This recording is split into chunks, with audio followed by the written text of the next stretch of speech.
Hello, everyone, and welcome to another Fireside Chat extraordinaire. I'm Susan Scott Parker.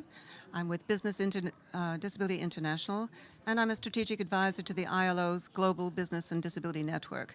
And I've spent a long time looking at why it's so hard for the well-intentioned employer to recruit people with disabilities routinely, while it's so hard for the person with a disability who's looking for a job to find that employer and make that connection. And so today our theme is very much focused on why disability projects are not enough, why just dropping a little project in for 2 or 3 years, telling it, go ahead and help disabled people into work, isn't having the kind of impact that we need. And there's no doubt the data shows there's been no substantial increase in the success rates of the programs that are funded to help people prepare and look for work over the last 20 years. So I guess our theme for today is very much everyone needs to do things differently, not just the employer, but including the employer. So I'm really pleased that we've got the opportunity today to learn from the experience of myAbility and La Culiem. I hope finally I'm getting my head around that Latin American expression.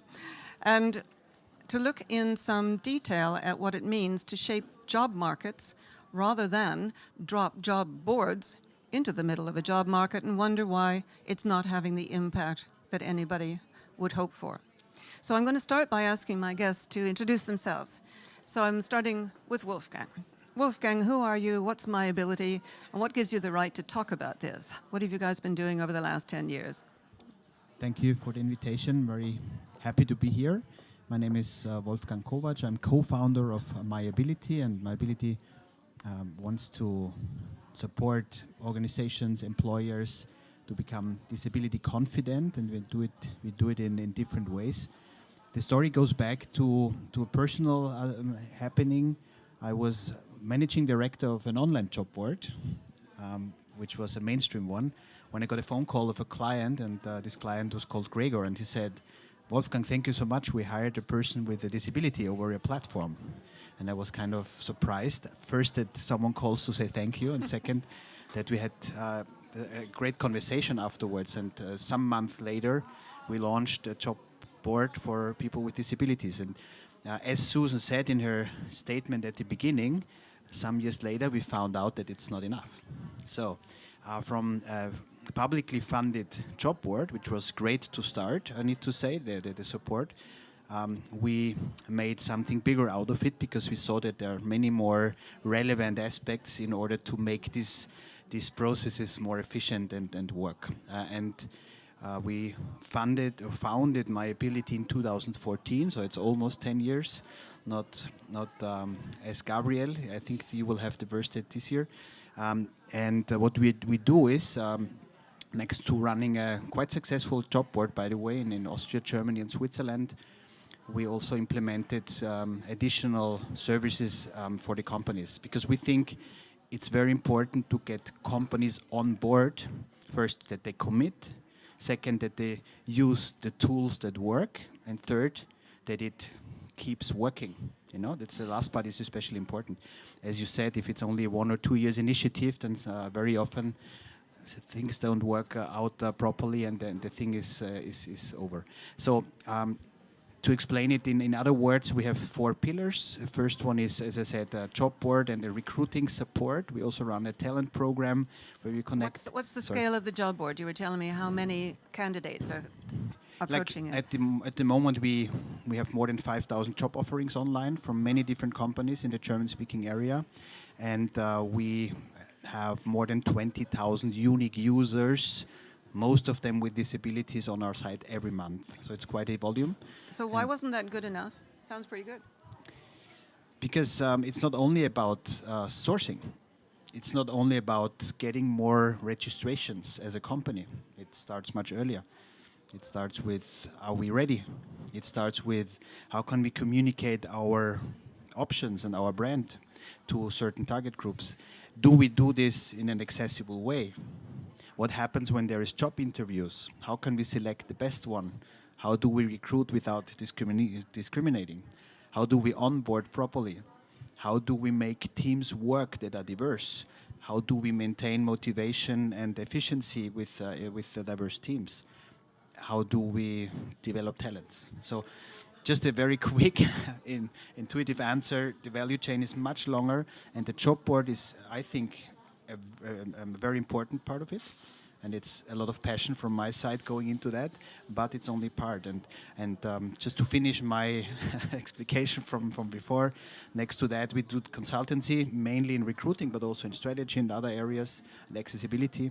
Then we have a lot of trainings and decision maker awareness initiatives going on, online, offline, e-learning, all these things.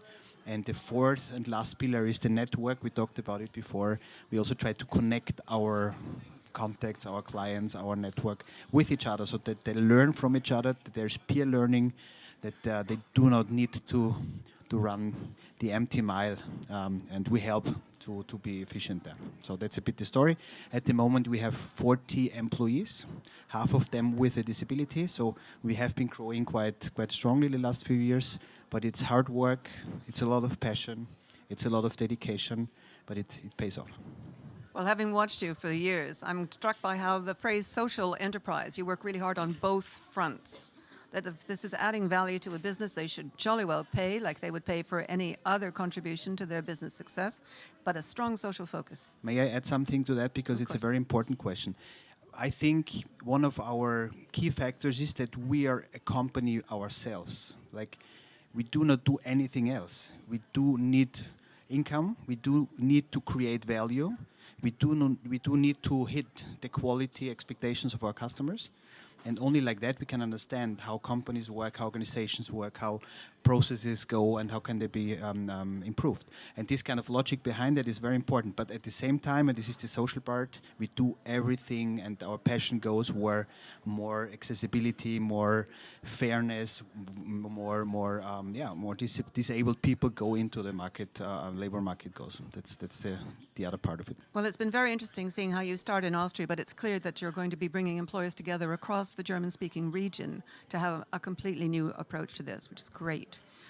Tell us about your empire in Latin America. How many countries do you operate in? Tell us about your organization. 11 countries. How many? 11 so far. So please tell our audience what it's all about. Incluime.com is an organization that works for social and labor inclusion of people with disabilities across Latin America. And the reason why we are doing that is because we are working in a region where 3 out of 4 people with disabilities are unemployed. 3 out of 4 unemployed. 3 out of 4. So it's one of the highest unemployed regions for people with disabilities in the world. And I'm very close about the difficulties that a person with a disability have once the person is losing a job and this person is unable to provide either for themselves or their families.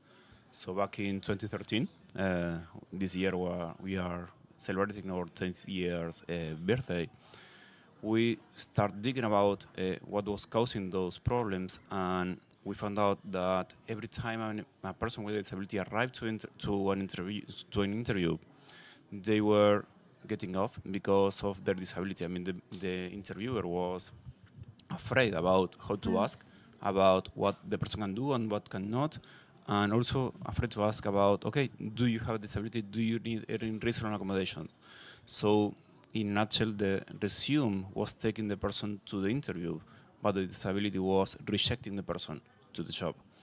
And we started working also with companies, trying to understand what they were doing regarding accessing to the talent of people with disabilities in the region. And one of the key learnings were that, okay, companies were having diversity and inclusion programs, but they were not able to reach the talent of people with disabilities.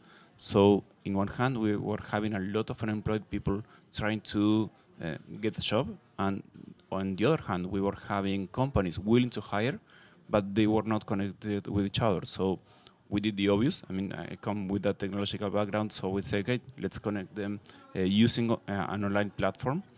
We started working with local NGOs back in Argentina and say, hey, you're invited to be part of this initiative. And they will say, okay, I'd love to do that, but I have all the resumes in paper. You've got the resumes in paper. Yep.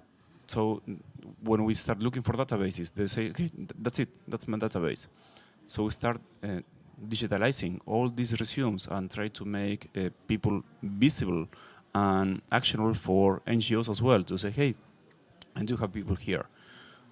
Nowadays, we managed to scale up the company, not only to be a job board for people with disabilities, but also to, as Wolfgang mentioned before, I mean, to try to understand and to deliver more services to companies to make inclusion happen.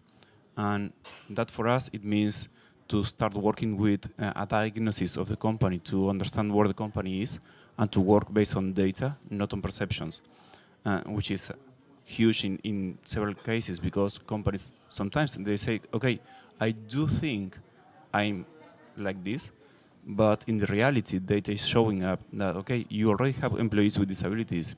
You never ask how those employees are and if they are having any particular needs. You never ask about how your recruiting process is and if you are excluding by design applicants with disabilities. And once you're having all this data in place, then you can deliver trainings and then you're ready to start hiring employees with disabilities. But we need to work on the culture first, trying to have an inclusive culture. And after that, it doesn't matter where an applicant is reaching the company. It can be using any traditional job board, LinkedIn, or us. But the goal is to have the company ready to understand the talent beyond the disability. And so far, that's where we're working. Often the employers will say that they can't find suitable candidates because the candidates that the NGOs or the not-for-profits give them don't have the skills they're looking for. Haven't you also gone upstream, if you like, in terms of talent and started to equip people with the skills they need so that the employers can hire them over here?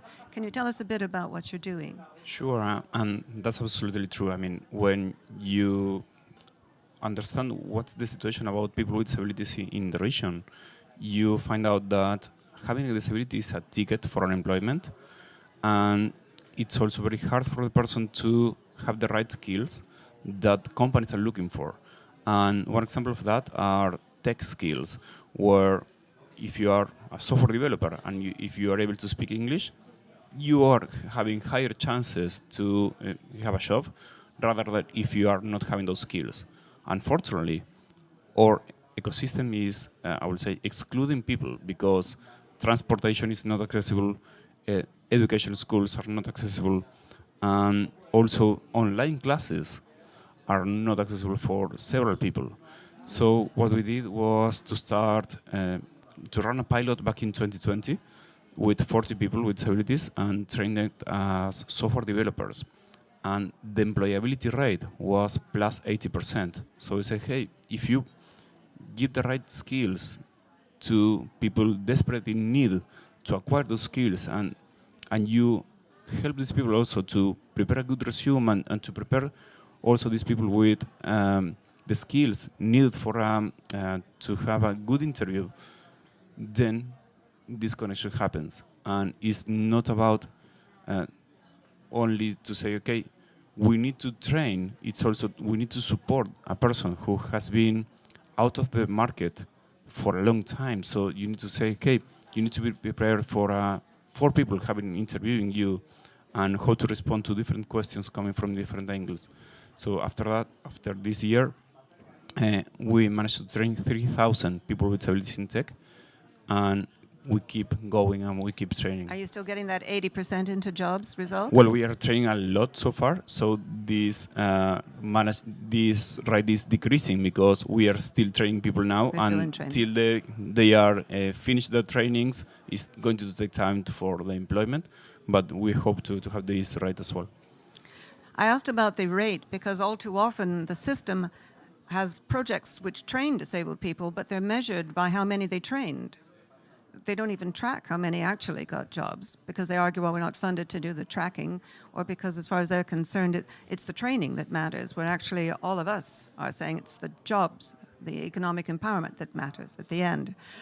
I mean, I'm struck listening to you, thinking of the work that GIZ is doing in partnership with the ILO's Global Business Disability Network. We called it Digital in Demand, and it's a reaction to an approach to helping disabled people get work, which is so fragmented, where you drop in little projects, little training things, and you don't actually look at the job market dynamics, the job market problems that have been caused. So one of those problems is low expectations. We see funders funding training programs that will get 20, 30% of their people into work. That's a 70 to 80% failure rate as far as I'm concerned. I have what I call the sister test. Would you send your sister to a program that has a 30% success rate? Most people sort of shrug and say no. But we've just recently seen a UK government program where they announced they were putting more than £7 million into an initiative to get people with autism into work on a project basis. And the press release predicts a 70% failure rate. And so what I like about the work that you all do is you have these high expectations that if you support the employer, so that the 4 people doing the interview you just described understand the implications if this candidate is lip reading or has a stammer. You support the job seekers to get the skills if necessary, but support them with, say, the soft skills. We've developed a partnership with Accenture on their soft skills program called Skills to Succeed. If there's anyone watching this who helps people to prepare for work and you're not using the Accenture Skills to Succeed program, you're wasting time. Why reinvent a soft skills program when the guys with the know-how have already done it? And Site Savers will tell you hundreds of people with disabilities around the world are using that program now, and they're moving straight into jobs because somehow it's just fitting a need. But coming back to digital in demand, we're looking at a process that would bring a group of companies together in a talent compact, we're calling it. They have a shared skills shortage, and they would reach out to their local training providers and say, we usually go to you, say a Cisco Academy, for cybersecurity skills.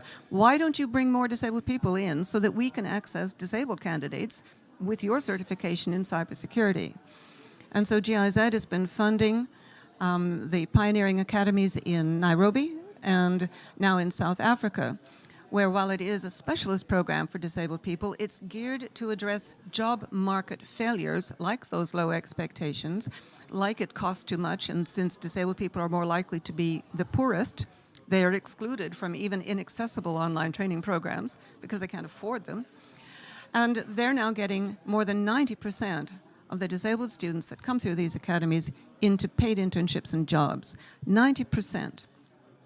So I just want to say, what we're talking about is the need for the funders in particular to require people, when they get a project off the ground, when they get funded, to prove they're also meeting the needs of business, as well as supporting the candidates, as well as supporting the training providers. There's a role for a coordinating function that says it's not about the problem isn't the employer, the problem is the job market is failing both the employer and the disabled job seeker. Now, I know, Wolfgang, you've been thinking about this. Can you see a shift, perhaps, in the way that employers that you're working with are looking at this? I know PwC were finding this to be increasingly important to them. Absolutely. There's a huge shift that has been going on. It's just not easy to describe it with some words, but sometimes I use the example when we started talking about what we are doing 8 years ago, we need to spell inclusion. No one knew about it. No one understood it. Now, when you start talking about these kind of things, it can be inclusion, it can be disability confidence or whatsoever, companies listen.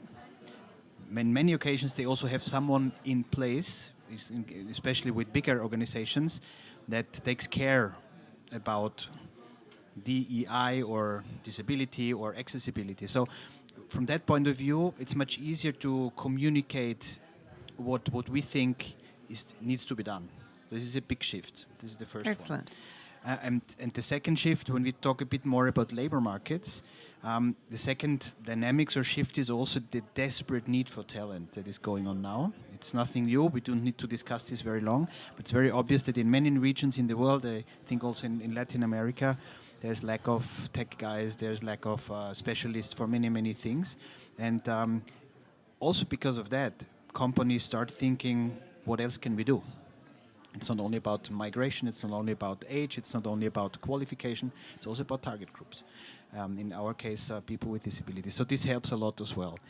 But the third part maybe is to talk about the efficiency of the labor market as such. And here I also see that not only the companies have a bit changed attitude or understanding of the situation, but also the candidates and the public. So there's more awareness now that it's not only the right of people to have a job and we need to bring someone, it doesn't matter what this person do. This was the thinking maybe also 10 years ago. I have someone, do we have a place for him or her? We heard that many times, now much less. So there is a raising awareness on both sides, I think. But what is still missing a lot, and it's my favorite wording these days, it's about social innovation. I think that organizations such as Gabriel's and ours and many others were working very hard on different aspects and mainly also focusing on a value proposition for employers and maybe also training providers to make this work better. And if the public or other stakeholders understand that there is great ideas out there that could be used and could be maybe developed further together in partnerships, I think we would get there much faster. And we would get from a situation where there's many isolated short-term projects going on everywhere in every country to a big thinking. Where do we want to go? Who are the most efficient and creative guys who can help us? How can we do this together? And this is really something that needs to be done still. And here the shift has not happened. Not yet, but you're behind it. We are behind it. You're behind it. Did you want to add to that, Gabriel? I fully agree with Wolfgang. I mean, one of the things that during this journey we learn is that it's far easier to make inclusion happen today than it was 10 years ago, but still a lot of things needs to be done.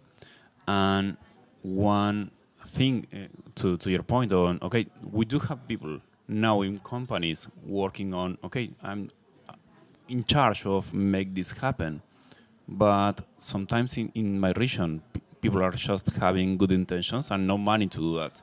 So we are having companies with more than 100,000 employees where the people responsible of making inclusion happens is one person strong.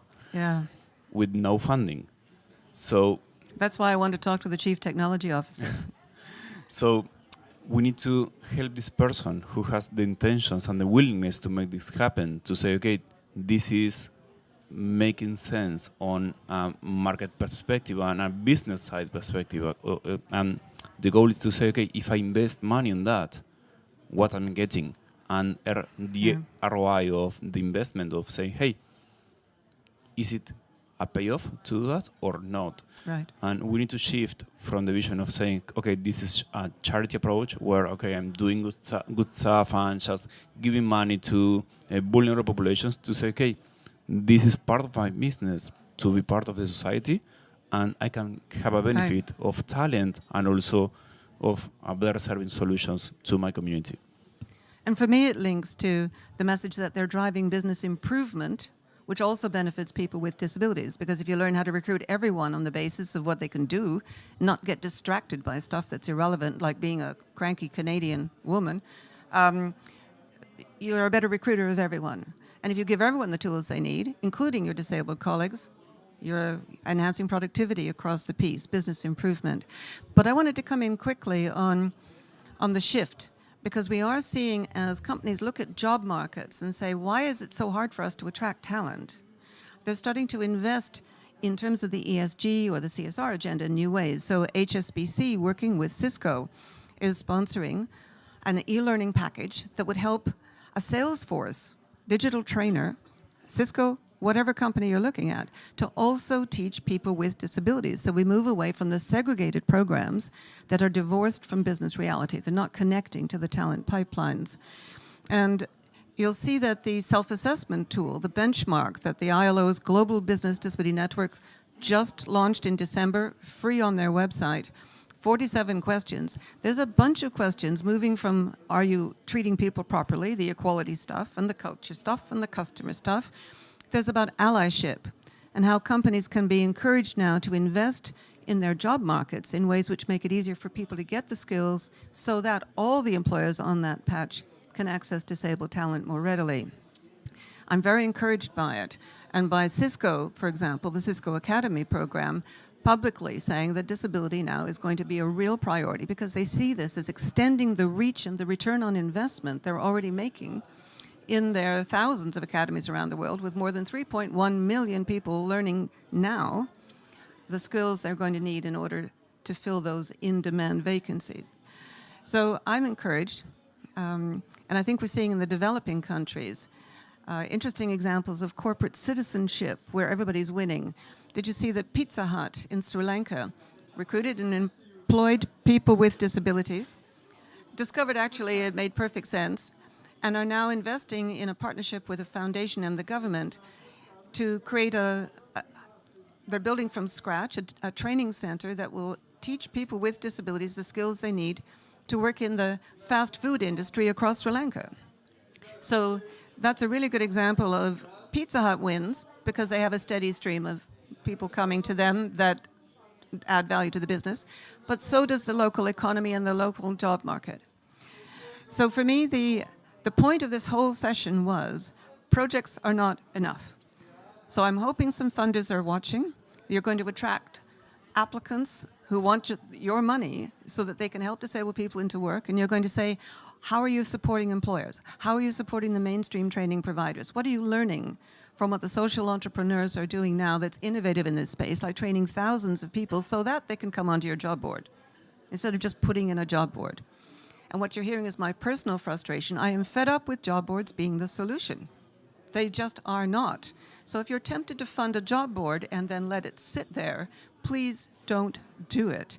Call Wolfgang, call Gabriel, talk it through, and find a more systematic way of addressing the fact that we've got a mismatch in these job markets between the supply of the talent with the skills employers are looking for and the ability of the employers to attract that talent, get that demand function absolutely at the heart of it.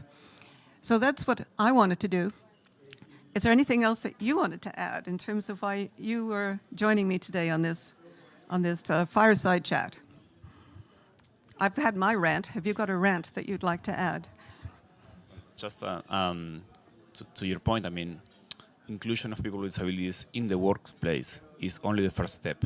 I mean, once the company is getting inclusion happens inside the company, then is where we start delivering change to the society. I mean, we're having companies that we started working with those companies a few years ago where they have no idea at all about what a disability means. And nowadays those companies are saying, hey, how can I make services and products accessible for my customers with disabilities? And then one example of Uber in Argentina, they start from knowing nothing to have nowadays more than 1,000 Uber drivers with disabilities having an income, and also trying to understand the experience of passengers with disabilities and to improve these experiences. Brilliant. So this is the shift that we want to see in several companies, and this is how an inclusive ecosystem is being created. And this is a global audience, so I want you all to knock on Uber's door in your neighborhood and ask them why they're not doing exactly the same thing. Wolfgang, your final word. My final words, also referring a bit to what you said, Susan, I think we also need to move from case management to culture, confidence, competence, and all this. And this can only be done with this integrated approach that we've been discussing. It's not only about solving a problem and then jumping to the next, but see it in a whole. And the second and last thought is let's also use this trend towards how to measure social impact, how to onboard big companies to score in their ESG ratings. And here we should not only forget that it's also about governance. It's not only about social, but also governance. It should be put high on the agenda within the companies that it's relevant for the future. And if we manage to link this in a better way, then everything will profit. Excellent. Thank you very much. And thank you to the wonderful Zero Project for letting us rant